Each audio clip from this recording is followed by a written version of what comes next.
Southland Academy success on the baseball diamond in 2023.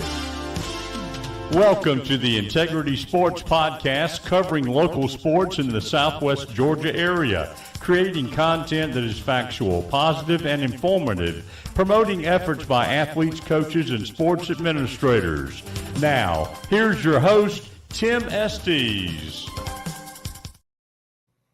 Hello, and thank you for tuning in to the Integrity Sports Podcast and making this a part of your weekly routine. If you're watching today on Facebook, please hit the like button and share it with your friends. That's how we build our viewership here. If you're tuning in on YouTube, make sure to hit the subscribe button and the notification bell so that you will know when we have upcoming shows and they will send you a notification. Our viewership is growing each week, and as always, we're going to talk about topics that are related to sports in the Southwest Georgia area. Our guest today is Southland Academy Raiders head baseball coach John Brady. John enters his 13th year with the Raiders. John, thank you for joining me. It's my pleasure. I appreciate you asking me. We were talking off the air. I think you've done a great job with this thing. It's got a great message and idea behind it. So, I'm glad to be on, man. I appreciate it. Thank you, John. And before we get into the specifics of your team this year, I want to take this opportunity to publicly thank you for the relationship that you and I have had over the years. Many folks know me through the travel baseball world, and I've done that for 28 years. You and I have worked together for well over a decade now. And, you know, I deal with a lot of area high school baseball coaches because I never want to conflict with their practices or their games. And some of those coaches are really good to work with. Some are less than good to work with. But you have always been very gracious and been very upfront with me on that. And I think where you and I really have done a good job together is in the recruiting aspect. We understand that it's about the kid, and we kind of tag team these college coaches and try to get these guys the maximum exposure. So thank you for that. No, thank you. As it is in 2023, there's only so much that a guy can be seen during our season. So a lot of it falls on the summer stuff. So I'm glad you're able to get these guys out there and get them exposed. And, it's huge for the guys that have aspirations of going on to the next level. And, we have worked great. You've used our field a number of times, and I love for you too, especially when I've got it, when it's not too late in the summer and I haven't neglected it a little bit. When it looks good, I'm glad you're there. It's great exposure for our guys. And, I think, we've worked together, particularly recently on Chase Ledger. Yeah. So I think he's going to get a good opportunity somewhere. So, I thank you, man. I appreciate it.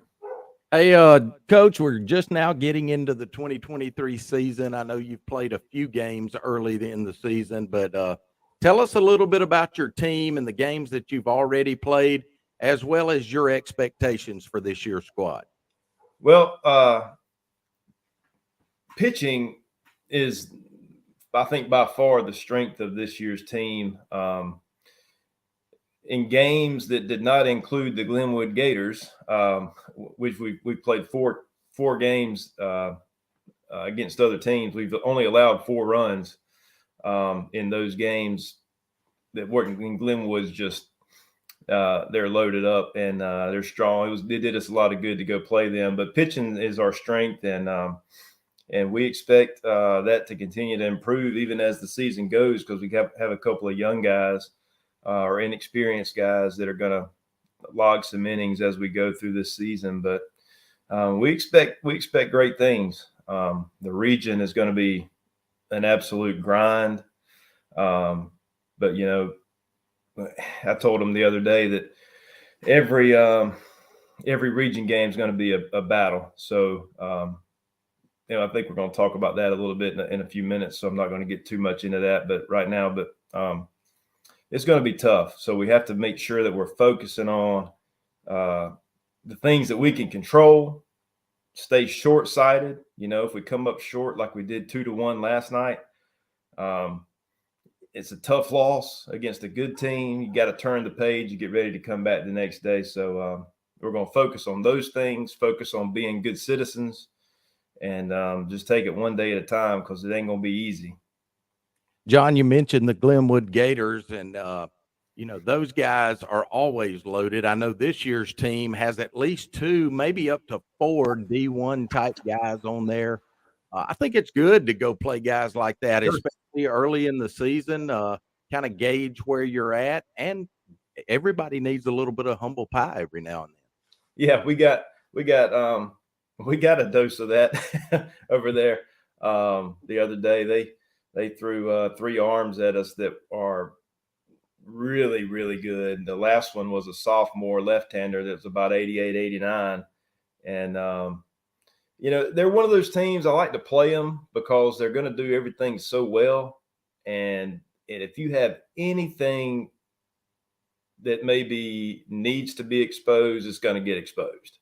Yeah. And then you'll know where to go back to work the next day of practice. So, they're going to expose every little thing that you maybe need to work on. It's I agree with you. It's always good to play those. And this is, I think, in my opinion, the best Glenwood team that they've had. We've played them a number of years now. They're strong, really strong. Well, you mentioned earlier Chase Ledger, and I think you and I are in agreement he should get an opportunity somewhere on the next level. But you've got several veterans on this team, Chase and Perry Usher and Henry Johnson and Will Godwin behind the plate. You got a lot of veterans that are ready to play at this level. I understand you've got some pretty good young guys too. Talk a little bit about those veterans and then fill us in on some of these inexperienced or young guys that are going to have to contribute to you this year. Yeah, it's kind of an odd mix because we are kind of at least junior and senior perspective, we're an older team, but we do have some inexperience in some areas. But the guys that you mentioned are undeniably the leaders of our team. Chase, Henry, Perry, and Will. I don't think anybody would argue that, especially Chase and Henry.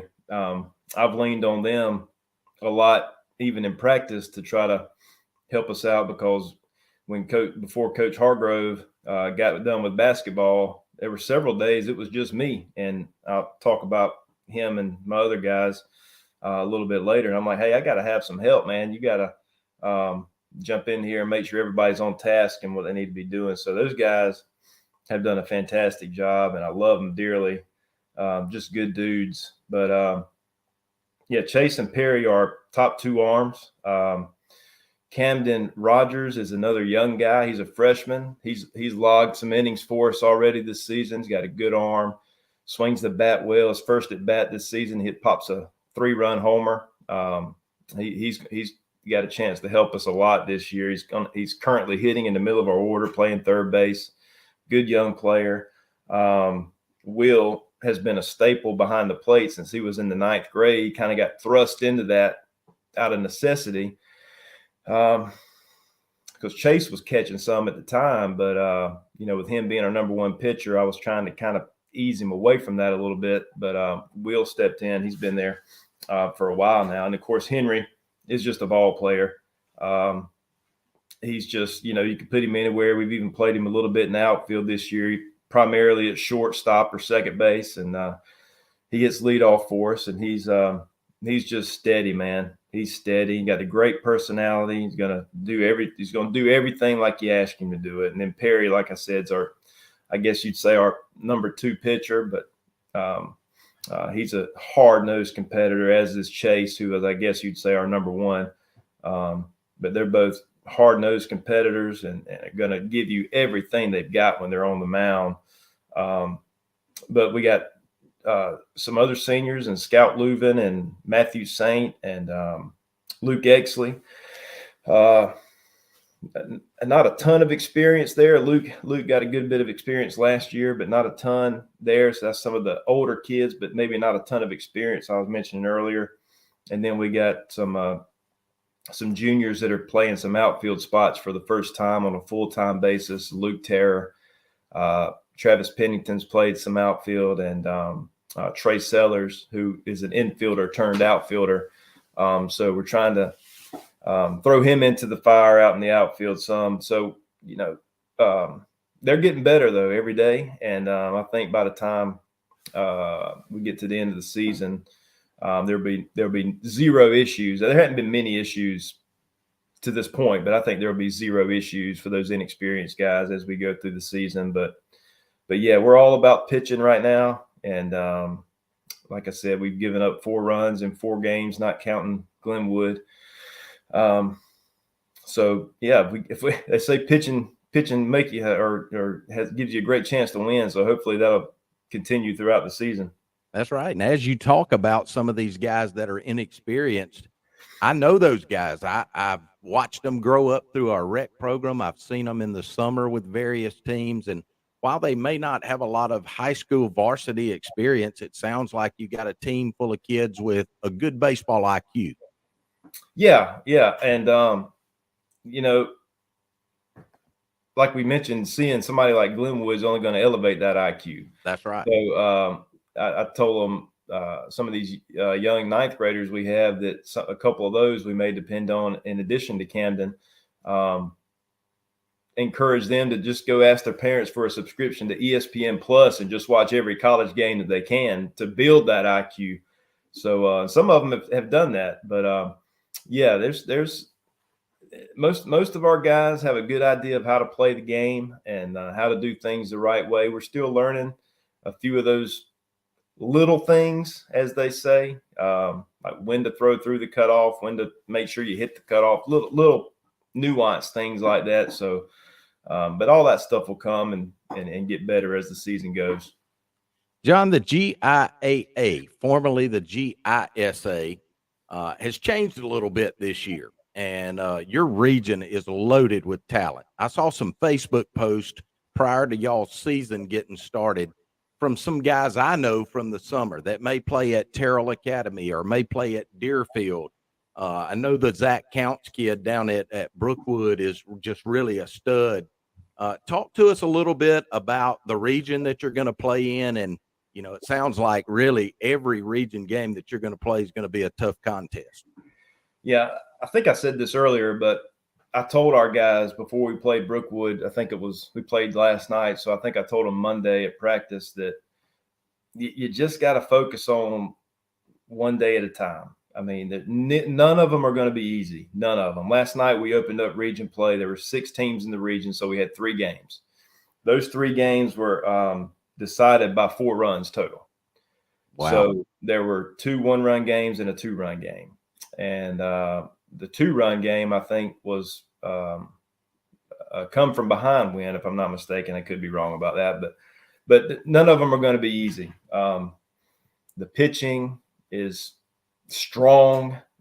We saw a junior left-hander last night from Brookwood that was really good. Of course, Counts had a couple of knocks last night. Back picked us once at first. He's got a cannon for an arm. He's going to be a next level catcher. I'm not sure where yet, but he's going to be a next level. There's college type players all over the region.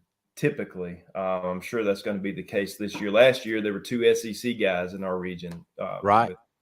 Of course, Terrell wasn't in the region, but they are now. But young man Jay Murdoch went to Mississippi State, and then Hayden Murphy from Tift area went to Auburn. Right.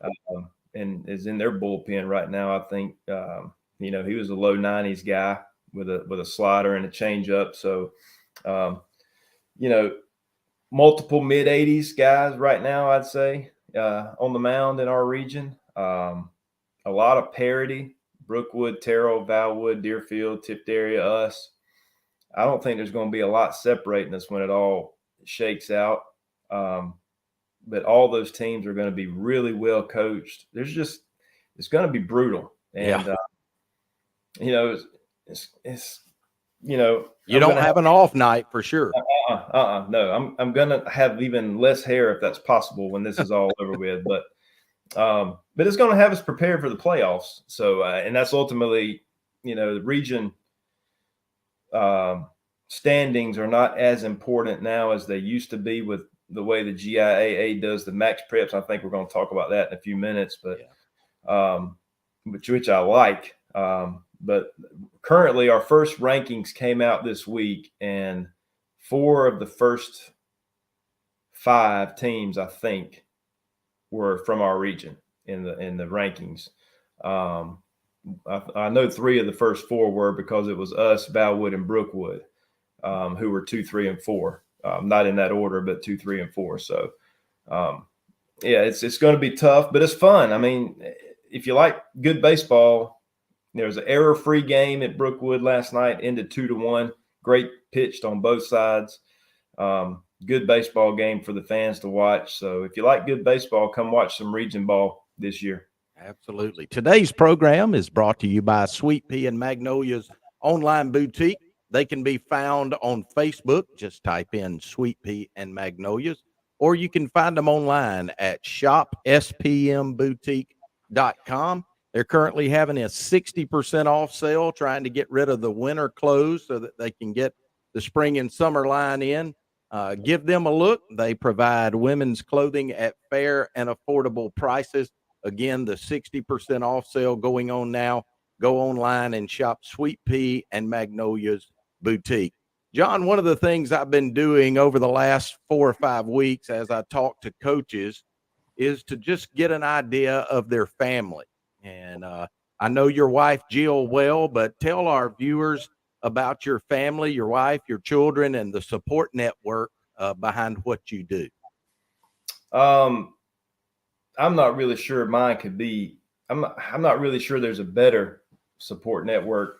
I'm a little biased though, I guess, but Jill's unique in that she grew up as the daughter of a coach, Tim Gooden, who's a really good coach, by the way.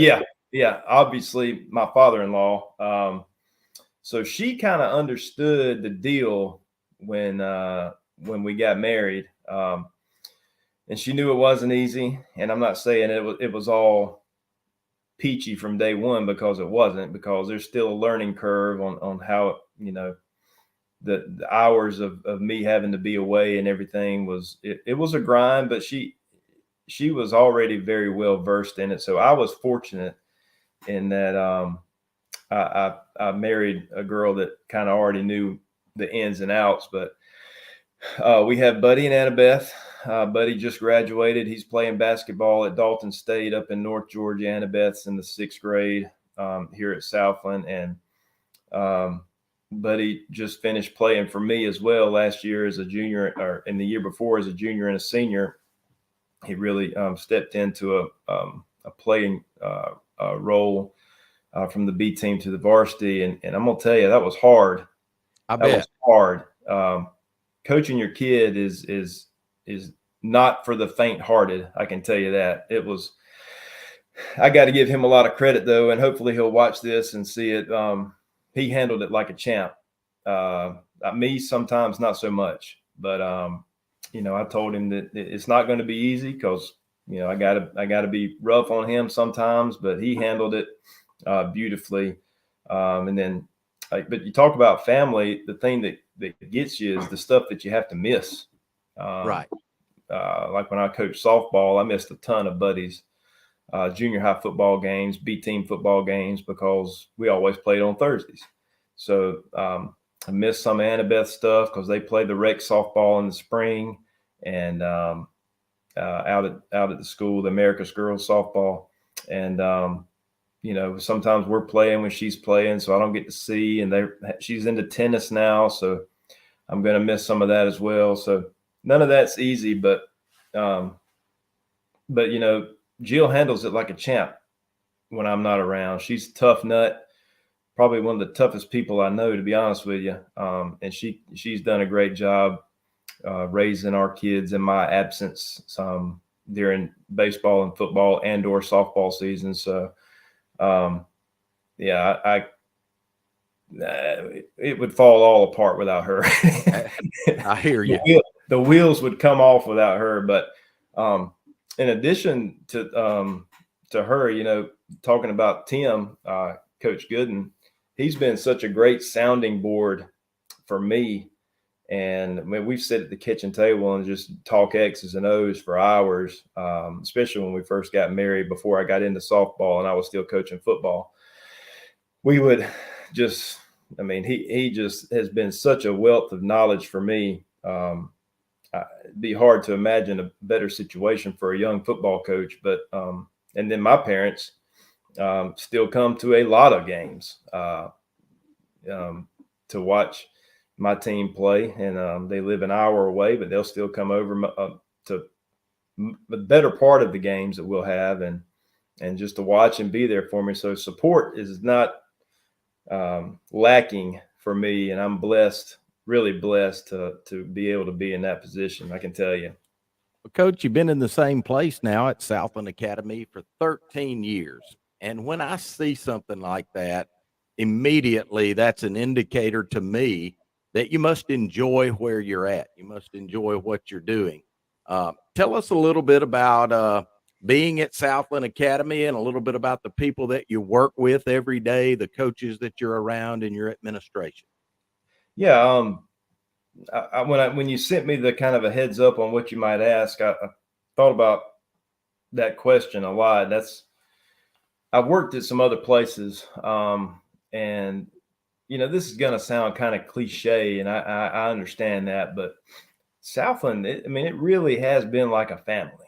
I mean, it really, truly has been, and I can say that because I do have experience at other schools. Right. And it's not that the other schools were necessarily bad experiences, but they so I just never really feel like you may be a part of the family sometimes. And Southland has never been anything but welcoming, and has made us feel from day one like we were a part of it. You're in this thing, and they've treated my family so good. I mean, from what Jill went through with breast cancer in 2015, man, this family rallied around us. Holy smokes. It was incredible. The support and everything that they gave. That's just one example of a lot of ways that the family has stepped up and included us and made us feel like we were, just makes you realize small town South Georgia is not that bad. Yeah.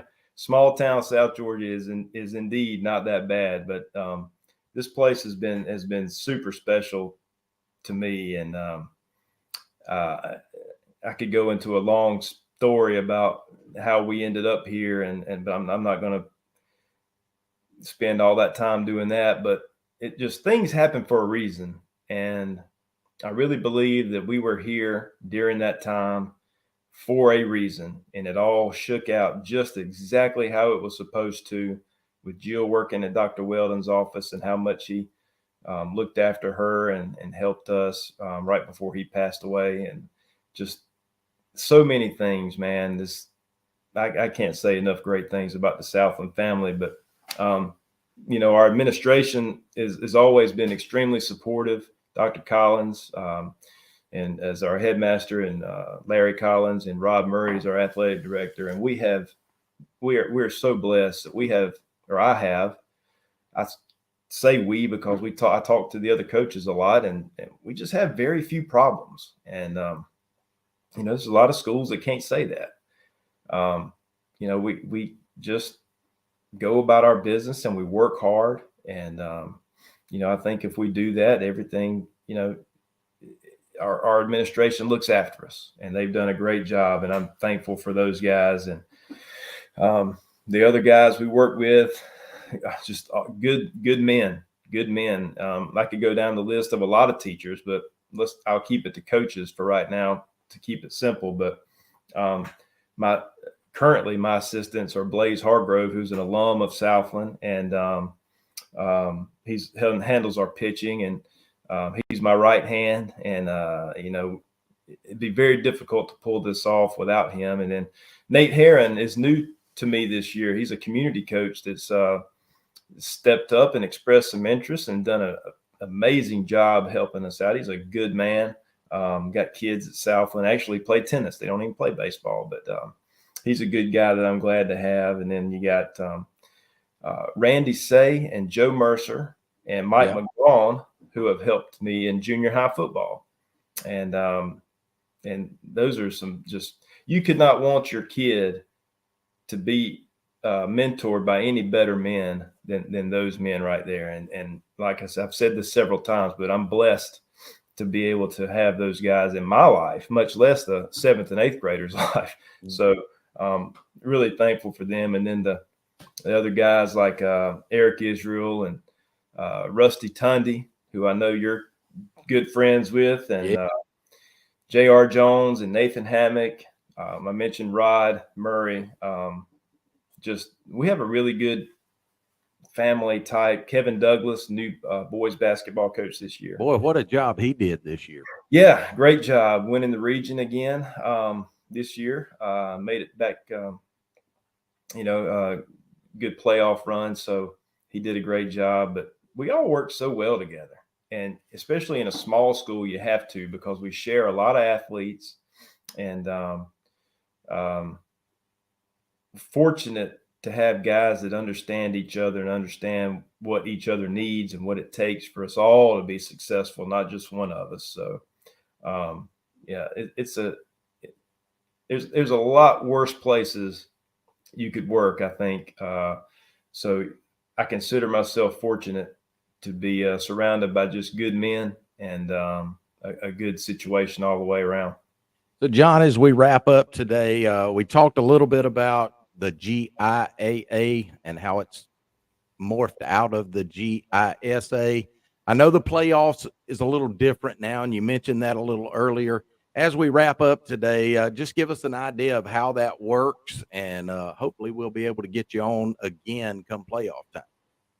Yeah, I hope so. That'd be great. The GIAA, I guess probably 3 years ago, started using Max Prep's algorithm to rank the teams in each classification.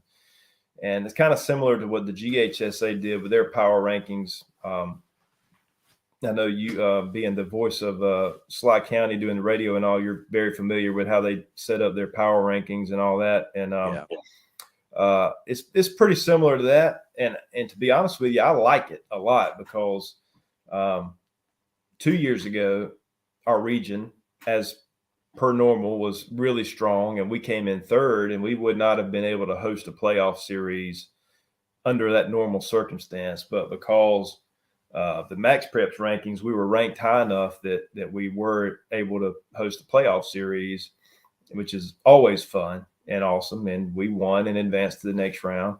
And so I really like it kind of diminishes the importance of the region schedule and winning the region and all that. It's really, but it puts great value, doesn't it, on playing people like Glenwood? Absolutely. Yeah. Because strength of schedule, I don't know exactly what the algorithm is and they won't tell us, but strength of schedule definitely plays into it for sure. And our region is going to provide a strong strength of schedule as well, because as I mentioned, 4 of the first 5 or 3 of the first 4, I think, were from our region. Then you skipped one, and then you had another region opponent. So our whole region is lumped right there at the top of the rankings currently, as it stands right now. Of course, it's real early still, and a lot can happen. But what they do is they take the top 12 teams in the rankings, and the first 4 get a bye, and then they match up after that, 5 versus 12, and on down the line. But I really like the Max Preps rankings and how it keeps it very interesting. The drawback to that is last year in the first round, we hosted Valwood, which was a region opponent. And they actually took 2 out of 3 from us in the regular season. We were able to beat them in game 3 of the first round of the playoffs last year, though. And it was about like you'd expect, an absolute dogfight. And we were 5 and they were 12, and they were anything but a 12 seed. I mean, right. They had a really good baseball team with 2 really good pitchers. And So that's the only drawback, is sometimes you might run into a region opponent, which you've already played 2 or 3 times in the first round or maybe in the second round of the playoffs. So, but other than that, I think it's a great system, and it's worked out in our favor already a couple of years. So, looking forward to seeing how the rest of this year shakes out. Well, I want to thank you for joining me today, John. And like I said, we're going to do our best to get you back on right before the playoffs start. Even if we do a 3 series, which is what I'm hoping, that we can get you and Chuck from up at Sly County and maybe our coach from over at Sumter County and just look at what the playoffs look like. And you guys can give us a preview of that. But want to wish you the best of luck throughout the 2023 season. I appreciate it, Tim, and again, thank you for doing this. I think you're on to a great idea, and I think there's a lot of good people in our profession in this area. As I went to thinking about it today before we came on, that they need to have a light shined on them, like Coach Willis and Dwight Harris. And Chuck Cheek's a good man, and I shouldn't have started naming names, because now I'm not going to remember everybody that's been on now, but I appreciate you doing this, and it's a good idea, and I've enjoyed it so far. Well, thank you. Today's program's also been brought to you by WMNZ. That's 1050 AM out of Montezuma. And beginning in April, they will be simulcasting our show. They'll take the audio off of the weekly Integrity Sports podcast and put it on their radio station. So thanks to WMNZ AM 1050. Also want to thank you for making the Integrity Sports podcast a part of your weekly routine. If you're watching on Facebook, hit the like button and share it. It's also available on YouTube, Twitter, LinkedIn, and about 9 other podcast platforms and social media platforms. For John Brady, I'm Tim Estes. Thanks for watching. So long, everybody.